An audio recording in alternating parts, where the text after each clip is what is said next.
Hello everyone.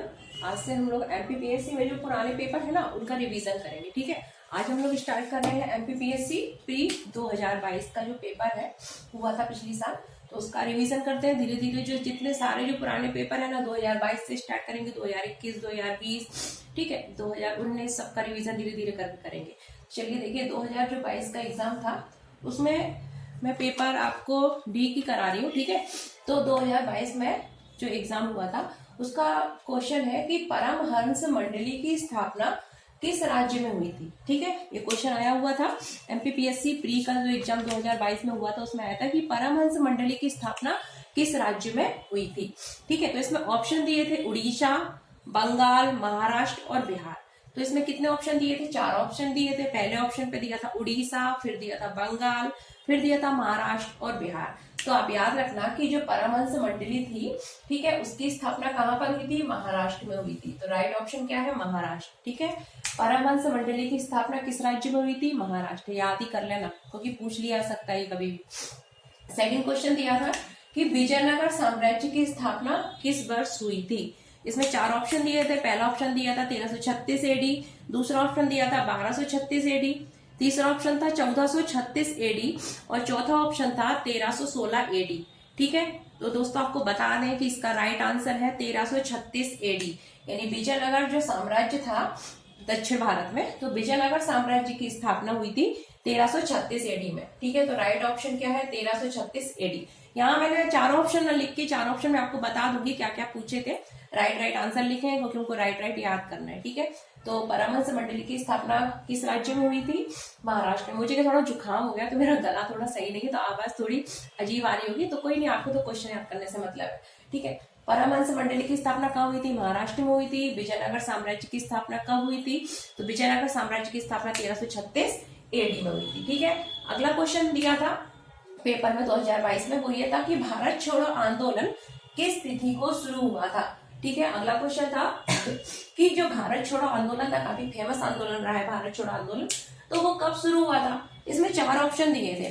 तो option ये थे 7 अगस्त 1942, 9 अगस्त 1942, 10 अगस्त 1942 और 6 अगस्त 1942। क्योंकि हम जानते हैं कि भारत छोड़ो आंदोलन 8-9 अगस्त मध्यरात्रि से शुरू हुआ था। 8 अगस्त ऑप्शन में नहीं है, तो क्या इसका राइट आंसर होगा? 9 अगस्त 1942, यानी भारत छोड़ो आंदोलन किस तिथि को शुरू हुआ था? 9 अगस्त 1942 करेक्ट आंसर। अगला क्वेश्चन था कि पोथी पढ़ पढ़ जग हुआ, जो पोथी पढ़ पढ़ जग मुआ, पंडित भयानक कोय, ढाई आखर प्रेम के, पढ़े सो पंडित होए। ठीक है, काफी फेमस है, आप लोगों ने सुना ही होगा कहीं ना कहीं, मूवीज वगैरह में भी इसके बारे में दिया रहता है कि पोथी पढ़ पढ़ जग मुआ, पंडित भयानक कोय सॉरी, ढाई आखर प्रेम के, पढ़े सो पंडित होए। ये जो है वो किसकी पंक्तियां हैं? ऑप्शन में था कबीर, रविदास, गुरु नानक या चैतन्य महाप्रभु। तो जैसा कि हम सब लोग जानते ही हैं कि ये किसने कहा था? कबीर जी ने। किसने कहा था? कबीरदास जो थे उन्होंने कहा था कि पोथी पढ़ पढ़ जग मुआ, पंडित भयानक कोय, ढाई आखर प्रेम के, पढ़े तो पंडित होए। ठीक है, किसने कहा था? कबीर। फिर क्वेश्चन है कि जो चंपारण सत्याग्रह था उस दौरान नील की खेती होती थी। ठीक है, तो चंपारण सत्याग्रह के दौरान नील की खेती को किस नाम से जाना जाता था? तो नील की जो खेती थी वो 3 कठिया प्रथा के तहत होती थी। ठीक है, तो नील की जो खेती थी उसको किस नाम से जाना जाता था? 3 कठिया प्रथा। इसके ऑप्शन भी आपको बता दूं कि इसमें दिए थे। पहला ऑप्शन था 3 कठिया प्रथा, फिर थी रैयत वाली प्रथा, फिर थी झूम कृषि और नीलकारी। ठीक है, तो राइट आंसर क्या है? 3 कठिया प्रथा, यानी कि जो नील की खेती होती थी उसको चंपारण जब सत्याग्रह हुआ था उस टाइम पे इसको किस नाम से जानते थे? उसका टाइम पे हम जानते थे इसको 3 कठिया पद्धति के नाम से। ठीक है, अगला क्वेश्चन है कि संथाल जो विद्रोह था उसके प्रमुख नेता कौन थे? काफी महत्वपूर्ण इंपोर्टेंट क्वेश्चन है संथाल विद्रोह। ठीक है, तो संथाल विद्रोह के प्रमुख नेता कौन थे? ऑप्शन में दिया है सिद्धो, सेकंड नंबर पे दिया है बिरसा मुंडा, थर्ड पे दिया है भीमा नायक, फोर्थ पे दिया है स्वामी गोविंद गिरी। तो जैसा कि हम सब जानते हैं कि जो संथाल विद्रोह था सिद्धू और कान्हो के नेतृत्व में हुआ था, तो यहाँ पर एक नाम दिया है सिद्धो।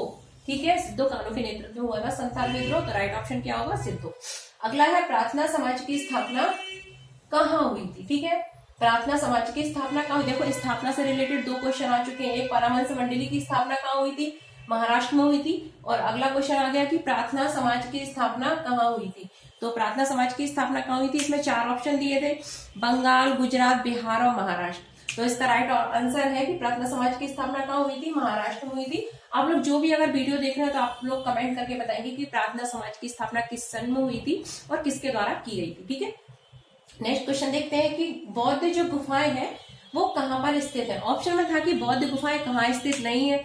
अब नहीं में तो अलग कुछ भी आ सकता है, लेकिन हम अभी यहाँ क्या पढ़ेंगे कि कहाँ पर स्थित है। ठीक है, तो कहाँ पर स्थित है बौद्ध गुफाएं, अजंता, एलोरा एंड बाकी गुफाएं धार, यहाँ पर बौद्ध गुफाएं स्थित है। इसके ऑप्शन थे सांची एंड बलसार। बलसार और सांची जो है यहाँ पर बौद्ध गुफाएं नहीं है, इसके 2 ऑप्शन माने गए थे, आप लोग याद रखना। अगला है तहकीक-ए-हिंद। तहकीक-ए-हिंद जो है वो रचना है, उसके लेखक कौन थे। तहकीक-ए-हिंद के लेखक कौन थे। ठीक है, इसमें जो ऑप्शन दिए हैं वो है जियाउद्दीन वर्नी, अमीर खुसरो, अल बरहुनी और अब्दुल रज्जाक। सभी काफी महत्वपूर्ण है, आप इनको अच्छे से एक बार पढ़ लेना। 4 ऑप्शन दिए हैं, फर्स्ट ऑप्शन है जियाउद्दीन वर्नी, अमीर खुसरो, अल बरहुनी और अब्दुल रज्जाक। तो तहकीक-ए-हिंद के लेखक कौन थे, अल बरहुनी। तहकीक-ए-हिंद के लेखक कौन है, अल बरहुनी। ठीक है, याद रखना तहकीक-ए-हिंद के जो लेखक हैं वो कौन है, अल बरहुनी जी है। ठीक है, अगला क्वेश्चन है परंपरा के अनुसार ठीक है, अलवार और नैनान, ठीक है, 2 संत हैं, दक्षिण भारत में थे। अलवार और नैनान जो संत हुआ करते थे उनकी संख्या कितनी थी। ठीक है, जो अलवार संत थे यानी अलवारों की और नैनारों की संख्या जो है वो कितनी हुआ करती थी। तो जो अलवार थे उनकी संख्या थी 12 और नैनार जो संत हुए उनकी संख्या थी 63 यानी 63। ठीक है, तो परंपराओं के अनुसार अलवार और नैनारों की संख्या कितनी थी। इसमें 4 ऑप्शन दिए थे, पहला ऑप्शन था 1263, सेकंड ऑप्शन था 1253, थर्ड ऑप्शन था 2363 and fourth option D option था 23 और 53।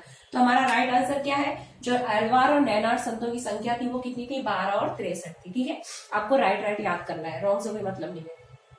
11 नंबर का क्वेश्चन है कि वर्ष 2011 की जनगणना, अभी नहीं जनगणना हुई नहीं है, होएगी। तो 2011 की जो जनगणना है उसके अनुसार किस राज्य में जनसंख्या वृद्धि दर सर्वाधिक थी। हमको उसमें से देखना है जो ये ऑप्शन दिए थे। इसमें 4 ऑप्शन दिए थे, पहला ऑप्शन था अरुणाचल प्रदेश, सेकंड नंबर पे था बिहार, थर्ड नंबर पे था मेघालय और फोर्थ नंबर पे था पंजाब।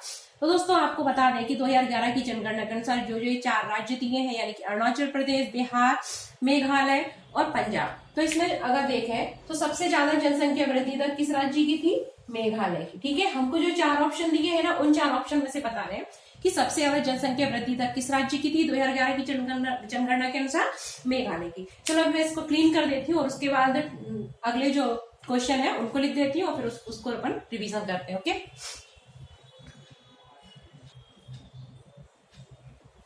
तो इसके आगे जो 12 नंबर का क्वेश्चन है कि मेकांग नदी। ठीक है, क्वेश्चन क्या है कि जो मेकांग रिवर है, ठीक है, मेकांग रिवर के बारे में आप लोगों ने सुना ही होगा, ज्योग्राफी में पढ़ा होगा।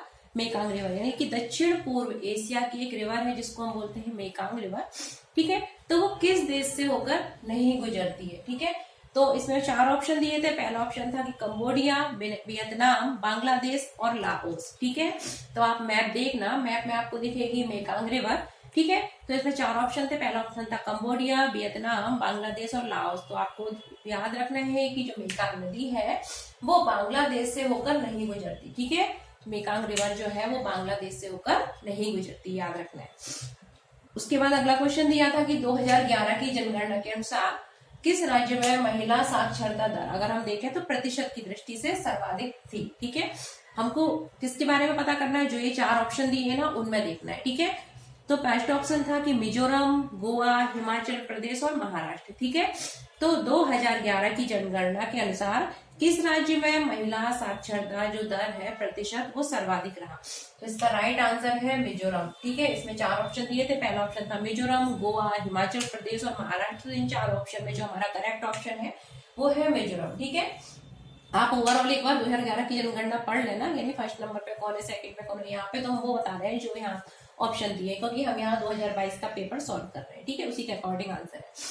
अगला क्वेश्चन है 90 डिग्री पूर्व रिज जो है वो किस महासागर में स्थित है। ठीक है, यानी कि 90 डिग्री पूर्व रिज जो है वो निम्न में से किस महासागर में स्थित है। इसके 4 ऑप्शन थे, पहला था आर्कटिक महासागर, सेकंड था अंटार्कटिक महासागर, प्रशांत महासागर और हिंद महासागर। ठीक है, तो हमारा राइट जो ऑप्शन है यानी 90 डिग्री जो रिज है ठीक है, वो कहाँ पर है, हिंद महासागर में स्थित है। आपको याद रखना है कि 90 डिग्री जो पूर्व रीज है वो कहाँ पर है, हिंद महासागर में। ठीक है, इसके बाद हमारा नेक्स्ट क्वेश्चन था कि निम्न में से कौन सा स्थल रुद्ध देश नहीं है। तो हम स्थल रुद्ध देश नहीं है वो छोड़ के हम ये देखते हैं कि कौन सा लैंड लॉक्ड, मतलब जमीन से घिरा हुआ चारों साइड से, मतलब उसमें सी वगैरह नहीं है। ठीक है, लैंड से ही घिरा हुआ, उसको बोलते हैं स्थल रुद्ध। ठीक है, या फिर लैंड लॉक, स्थल रुद्ध या लैंड लॉक। तो लैंड लॉक कंट्री कौन कौन से हैं हम यहाँ ये देख लेते हैं, और जो नहीं होगा वो नहीं होगा। ठीक है, तो लैंड लॉक देश कौन कौन से हैं, तो देखो नेपाल है चारों ओर से, ठीक है, लैंड लॉक्ड है, लाओस है और भूटान है। ठीक है, आपको ये ऑप्शन याद रखने हैं। इसमें नहीं कौन सा नहीं है, नहीं है थाईलैंड, जो एक ऑप्शन दिया था थाईलैंड, वो लैंड लॉक्ड कंट्री नहीं है।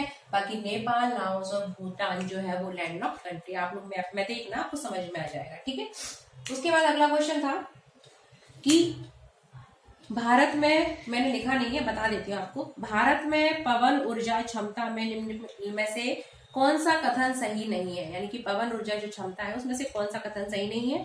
ठीक है, हमको बताना था कौन सा हमारा जो ऑप्शन है वो रॉन्ग है। फर्स्ट ऑप्शन था कि भारत में पवन ऊर्जा क्षमता में महत्वपूर्ण वृद्धि हुई है। ठीक है, ये राइट है, वृद्धि हुई है हमारी पवन ऊर्जा क्षमता में। सेकंड ऑप्शन था कि गुजरात में देश की जो कुल पवन ऊर्जा है उसका कितना, लगभग 22% है। ये भी ऑप्शन राइट था कि गुजरात में देश की जो कुल पवन ऊर्जा है, ठीक है, विंड एनर्जी, उसका कितना है, 22% है। थर्ड ऑप्शन था कि वर्ष 2021 की तमिलनाडु की अगर हम पवन ऊर्जा क्षमता देखें तो वो देश की कुल क्षमता का लगभग कितना है, 24% है। ये भी ऑप्शन राइट था। और अगला जो ऑप्शन है, फोर्थ ऑप्शन जो है कि पवन ऊर्जा क्षमता है मध्य प्रदेश का देश में तीसरा स्थान है, ये जो ऑप्शन था वो रॉन्ग था। ठीक है, तो हमारा जो रॉन्ग ऑप्शन क्या है कि पवन ऊर्जा क्षमता में मध्य प्रदेश का तीसरा स्थान है, ये जो ऑप्शन था वो रॉन्ग था। आपको कमेंट बॉक्स में कमेंट करके बताना है कि वर्तमान में, यानी कि आज की स्थिति वर्तमान में अगर हम देखें तो मध्य प्रदेश का पवन ऊर्जा क्षमता में कौन सा स्थान है। ठीक है, इसके बाद हमारा नेक्स्ट क्वेश्चन था वो ये था कि, वो भी मैंने नहीं लिखा है, आप लोग सुन लीजिए। ठीक है, क्योंकि भारत में लौह अयस्क के संबंध में निम्नलिखित में से कौन सा कथन सही नहीं है, नहीं है। ठीक है, ये हमको बताना है। तो फर्स्ट ऑप्शन था किसके बारे में, लौह अयस्क जो होता है ना उसके बारे में। ठीक, तो हमारे देश में मुख्यतः हेमेटाइट और मैग्नेटाइट जो है वो लौह अयस्क के भंडार है, राइट है।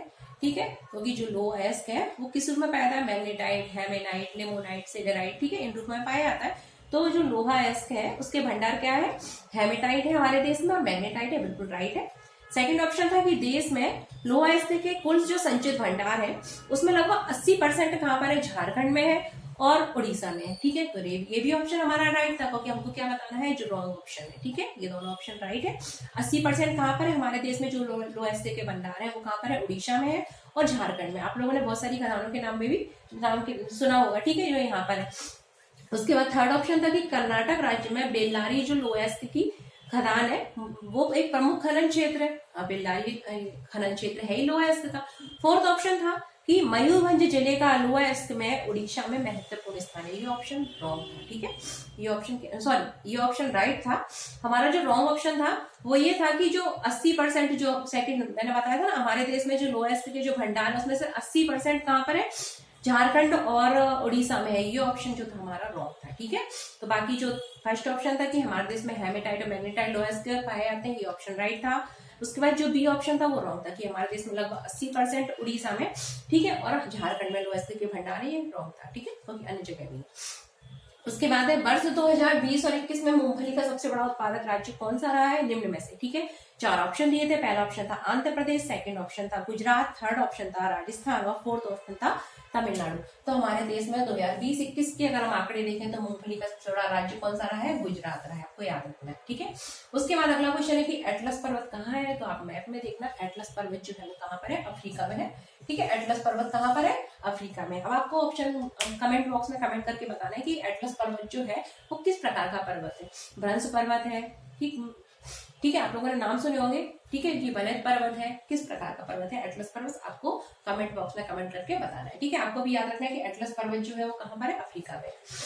अगला क्वेश्चन था कि सुंदरवन जो है उसमें किस प्रकार के वन है, सुंदरवन जो है, ठीक है, वहां पर किस प्रकार के वन है। तो इसमें 4 ऑप्शन दिए थे। पहला ऑप्शन था उष्ण कटिबंधीय शुष्क पतझड़ वन, अल्पाइन वन, उपोष्ण चीड़ वन और फोर्थ ऑप्शन था कि तटीय ज्वारी वन। इंग्लिश में बोलते हैं tropical dry deciduous forest, alpine forest, subtropical pine forest and fourth जो ऑप्शन है वो है लिटोरल एंड टाइडल फॉरेस्ट, यानी कि तटीय और ज्वारीय वन। तो हमारा जो सुंदरवन क्षेत्र है कहाँ पर है? पंजाब, वो पश्चिम बंगाल में है। सुंदरवन कहाँ पाए जाते हैं? पश्चिम बंगाल में पाए जाते हैं। यहाँ पर सुंदरी के वृक्ष पाए जाते हैं, ठीक है। और ये क्षेत्र कहाँ पर है? ये जो वन है वो कैसे है? तटीय और ज्वारीय प्रकार के हैं, ठीक है, याद रखना है आपको। उसके बाद अगला क्वेश्चन साइंस से रिलेटेड था। साइंस में था कि एटलस और एक्सिस के बीच जो पाए जाने वाले जॉइंट है पाइवट जॉइंट, ये आपको दिख रहा होगा, पाइवट बोलते हैं, PIVOT पाइवट जॉइंट है, वो कहाँ पाया जाता है? ये हमारा जो एटलस है ना, Atlas first vertebra, Atlas second x, तो हमारी जो फर्स्ट वर्टिब्रा होती है एटलस, ठीक है, और एक्सिस के मध्य जॉइंट पाया जाता है जिसको हम बोलते हैं पाइवट जॉइंट। और ये किस प्रकार का जॉइंट है? एटलस और एक्सिस के मध्य पाया जाने वाला जो पाइवट जॉइंट है वो किस प्रकार का जॉइंट है? एक प्रकार का साइनोवियल जॉइंट है। कैसा जॉइंट है? Synovial joint. साइनोवियल जॉइंट वो होता है जिसमें कि साइनोवियल फ्लूइड भरा होता है, ठीक है। कंप्लीट जॉइंट बोलते हैं साइनोवियल जॉइंट को, हम क्या बोलते हैं? कंप्लीट या पूर्ण जॉइंट, ठीक है, याद रखना है। अगला क्वेश्चन था कि जो बीटी वैगन है आनुवंशिक रूप से परिवर्तित बीटी वैगन को किसके लिए विकसित किया गया है? ठीक है, ऑप्शन थे सूखा प्रतिरोधी के लिए, कीट प्रतिरोधी के लिए, जीवाणु प्रतिरोधी के लिए, फफूंद प्रतिरोधी के लिए। यानी कि अगर हम देखें तो जो सूखा होता है, सूखे से के प्रति प्रतिरोधक क्षमता इसमें विकसित है, कि कीट के प्रति प्रतिरोधक क्षमता, की कीट इस पर हमला नहीं कर सकते, ठीक है, कि जीवाणु के प्रति, बैक्टीरियल के प्रति रेजिस्टेंट है, या फिर फंगस के प्रति इसमें प्रतिरोधी क्षमता है। इसका राइट ऑप्शन है कि ये जो प्रजाति है बैगन की प्रजाति जो है, बैगन हम खाते हैं ब्रिंजल, ठीक है, बीटी बैगन जेनेटिक मॉडिफाइड है, तो ये किसके प्रति प्रतिरोधी है? कीट के प्रति, इंसेक्ट के प्रति, ठीक है। इस पर जो कीड़े नहीं होंगे इसमें। आप लोग बैगन खाते होंगे, आपको डर रहता होगा जब आप बैगन का भरता बनाते होंगे कि इसमें कहीं कीड़ा नहीं हो, तो याद रखना जो बीटी बैगन है उसके अंदर कीड़ा नहीं होगा, ठीक है, आराम से खाओ जितना खाना। फिर ब्लड का थक्का जमाने में अगला क्वेश्चन है 23 क्वेश्चन, मनुष्य में निम्नलिखित में से कौन सा विटामिन खून का थक्का जमाने में सहायक है? ये 21 इसलिए क्योंकि 2 क्वेश्चन मैंने ओरल बता दिए आपको, ठीक है, क्योंकि इसमें जो कौन सा नहीं है वो हमको बताना था, इसलिए। तो 23 हमारा नंबर का क्वेश्चन है, मनुष्य में निम्नलिखित में से कौन सा जो विटामिन है वो ब्लड की क्लोटिंग यानी खून का थक्का जमाने में सहायक है? ऑप्शन है vitamin A, vitamin B, vitamin K और विटामिन डी, ठीक है। तो इसका राइट ऑप्शन है विटामिन के। तो आप याद रखना है जो विटामिन के है वो ब्लड का थक्का जमाने में सहायक होता है, ब्लड क्लोटिंग में सहायक, ठीक है। हमारा जो ब्लड है, अगर कहीं से ब्लड निकल रहा है, हम इंजर्ड हो गए हैं, तो 2 से 3 मिनट में हमारा ब्लड का थक्का क्या है? जमना स्टार्ट होने लगता है, ठीक है, ब्लड का बहना रुक जाता है। अगर किसी को हीमोफीलिया है तो बात अलग है, ठीक है। आप लोग कमेंट करके बताएंगे कि किस रोग को शाही घराने का रोग कहते हैं, ठीक है।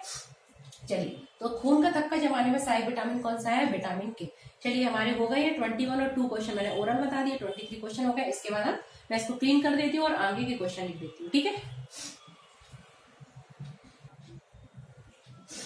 ठीक है। तो 21 और 2 यानी 23 क्वेश्चन हो गए थे। 24 क्वेश्चन है कि 2 जो इकोसिस्टम होते हैं, पारिस्थितिक तंत्र को हम बोलते हैं इकोसिस्टम। तो कोई से 2 इकोसिस्टम है तो उनके बीच का जो संक्रमणशील क्षेत्र, मतलब जहां दोनों इकोसिस्टम मिल रहे हैं, ट्रांजिशन जोन, ठीक है, संक्रमणशील क्षेत्र या मध्य सीमा रेखा, इसको हम क्या बोलते हैं? तो आपको याद रखना है जहां पर 2 इकोसिस्टम मिलते हैं उनका जो ट्रांजिशन जोन होता है, संक्रमणशील जो क्षेत्र होता है, वो क्या कहलाता है? इकोटोन। क्या कहलाता है? इकोटोन। यानी कि 2 इकोसिस्टम यानी पारिस्थितिक तंत्र के मध्य का जो संक्रमणशील क्षेत्र होता है उसको क्या कहते हैं? इकोटोन। उसके बाद अगला क्वेश्चन था कि निम्न में से कौन सा क्षेत्र जैव विविधता का तप्त स्थल नहीं है? तप्त स्थल है, ठीक है। 4 ऑप्शन दिए थे। पहला ऑप्शन था कि थार डेजर्ट, थार मरुस्थल। सेकंड ऑप्शन था वेस्टर्न घाट यानी पश्चिमी घाट। थर्ड ऑप्शन था ईस्टर्न घाट यानी पूर्वी घाट। और फोर्थ ऑप्शन था दक्कन का पठार, ठीक है, दक्कन प्लेट्यू। तो देखिए, हमारे देश में जो जैव विविधता के जो हॉट स्पॉट जो स्थल है, ठीक है, बायोडायवर्सिटी के, वो कितने हैं आपको याद रखना है? 4।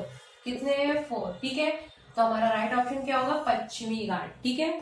और जो 3 स्थल है वो आपको बताने हैं कौन कौन से, ठीक है। एक ये है, टोटल 4 है, और आपको बताने हैं कि 3 स्थल जो है हमारी जैव विविधता के जो हॉट स्पॉट है वो 3 और कौन कौन से रह गए हैं, ठीक है। मैं एक बता देती हूँ, एक हमारा क्या है? हिमालय, ठीक है, एंडोवर्मा, मैं ही बता देती हूँ, हिमालय, एंडोवर्मा, सुंडालैंड, ठीक है, और पश्चिमी घाट, ठीक है, याद रखना। श्रीलंका, सुंडालैंड और एंडोवर्मा, ठीक है, म्यांमार और पश्चिमी घाट, ये 4 हमारे हॉट स्पॉट स्थल है, ठीक है, जैव विविधता के भारत में। तो निम्न में से कौन सा है? 4 ऑप्शन थे। एक ऑप्शन था कि प्लेट्यू, दक्कन प्लेट्यू, ईस्टर्न घाट और थार डेजर्ट एंड वेस्टर्न घाट। तो कौन सा है? वेस्टर्न घाट यानी पश्चिमी घाट है, ठीक है। वायु की गति को मापने का यंत्र क्या है? तो जो वायु यानी एयर की जो स्पीड होती है उसको मापने का जो यंत्र होता है उसको बोलते हैं एनीमोमीटर। क्या बोलते हैं? एनीमोमीटर। इसमें 4 ऑप्शन थे, बैरोमीटर, हाइग्रोमीटर, थर्मामीटर। तो आपको पता होना चाहिए कि बैरोमीटर जो है वायुमंडलीय दाब मापने का उपकरण है, हाइग्रोमीटर आर्द्रता मापी है, वही थर्मामीटर हमारा ताप मापी है, टेम्परेचर नापने का उपकरण है। तो राइट ऑप्शन होगा डी यानी कि एनीमोमीटर। एनीमोमीटर से वायु की गति को मापते हैं। अगला क्वेश्चन था कि IIMFM यानी कि Indian institute of forest management, ठीक है। ज्यादातर लोग गलत करके आए थे क्योंकि इसमें ऑप्शन एक दिया था देहरादून, देहरादून नहीं है, ठीक है। Indian institute of forest management, ठीक है। वो तो इसका जो होगा हिंदी बोलते हैं भारतीय वन प्रबंधन संस्थान यानी कि Indian institute of forest management. तो ये कहाँ पर है? हमारे मध्य प्रदेश के भोपाल में है, याद रखना। Indian institute of forest management यानी कि प्रबंधन, भारतीय वन प्रबंधन संस्थान कहाँ पर है? भोपाल में, मध्य प्रदेश में है, ठीक है। उसके बाद है आयुष। आयुष का फुल फॉर्म क्या होता है? ठीक है, तो आयुष का फुल फॉर्म ए से क्या होता है? आयुर्वेद, वाई से योगा, यू से यूनानी, ठीक है। आयुर्वेद, योगा, ठीक है। उसके बाद प्राकृतिक चिकित्सा, देन यूनानी, सिद्धा, होम्योपैथी, ठीक है। तो इसका जो राइट ऑप्शन है वो है आयुर्वेद, योगा और प्राकृतिक चिकित्सा। योगा और, ठीक है, इनको हम साथ साथ बोलते हैं योगा और प्राकृतिक चिकित्सा यानी आयुर्वेद, यूनानी, नेचुरल थेरेपी। इसको साथ साथ बोलते हैं आयुर्वेद, योगा, नेचुरल थेरेपी, ठीक है। चिकित्सा होती है ये, ठीक है। एक है ए से आयुर्वेद, वाई से योगा और नेचुरल चिकित्सा, ठीक है। एंड यू से होता है यूनानी, एंड एस से है सिद्धा, एंड वाई से एच से होम्योपैथी, ठीक है। तो ये पार्ट जो है पद्धतियां है चिकित्सा की। उसके बाद अगला क्वेश्चन था कि इटाई रोग क्या जो है वो इटाई रोग किस प्रदूषक यानी पॉल्यूटेंट के कारण होता है? तो इटाई रोग का कारण क्या है? कैडमियम है। इसमें ऑप्शन दिए थे पारा, कैडमियम, आर्सेनिक और नाइट्रेट। तो आपको बता दें कि पारा जो है मरकरी, उसके कारण होता है मिनीमाटा डिसीज। कौन सी? मिनीमाटा डिसीज। वहीं कैडमियम से होती है इटाई डिसीज। उसमें थर्ड ऑप्शन था आर्सेनिक, ठीक है। तो आर्सेनिक जो है उससे डिसीज होती है हमारी शायद ब्लैक फुट डिसीज। आर्सेनिक जो है उससे ब्लैक फुट डिसीज होती है, एंड नाइट्रेट जो है उससे ब्लू बेबी सिंड्रोम होता है। क्या होता है? ब्लू बेबी सिंड्रोम, ठीक है। एक बार आर्सेनिक का आप लोग देख लेना, I think black foot disease ही है, ठीक है। हाँ, ब्लैक फुट डिसीज करेक्ट है। आर्सेनिक से होता है ब्लैक फुट डिसीज, ठीक है। पारा से होता है मिनीमाटा डिसीज, कैडमियम जो थर्ड ऑप्शन था इटाई, नाइट्रेट जो है उससे अधिकता से होता है ब्लू बेबी सिंड्रोम, ठीक है। सब इंपॉर्टेंट है, याद रखना। फिर है कपास और केला उत्पादन में अगला क्वेश्चन था इसमें। उससे पहले एक और क्वेश्चन है कि खाद्य सुरक्षा, वो थोड़ा बड़ा था इसलिए मैंने लिखा नहीं, मैं ओरल बता देती हूँ कि खाद्य सुरक्षा और मानक अधिनियम 2006 के अनुसार हमारे देश में निम्नलिखित में से किस चिन्ह को सभी प्रसंस्कृत फल उत्पादन के लिए अनिवार्य कर दिया गया है? जो फल उत्पादन होते हैं ना, 2006 के जो खाद्य सुरक्षा अधिनियम है उसके अनुसार हमारे देश में सभी प्रकार के जो प्रोसेसिंग यानी कि प्रसंस्कृत जो फल उत्पादन है उसके लिए यानी कि प्रोसेस्ड फूड है उसके लिए किसको अनिवार्य कर दिया गया है? तो ऑप्शन था FPO, ISI,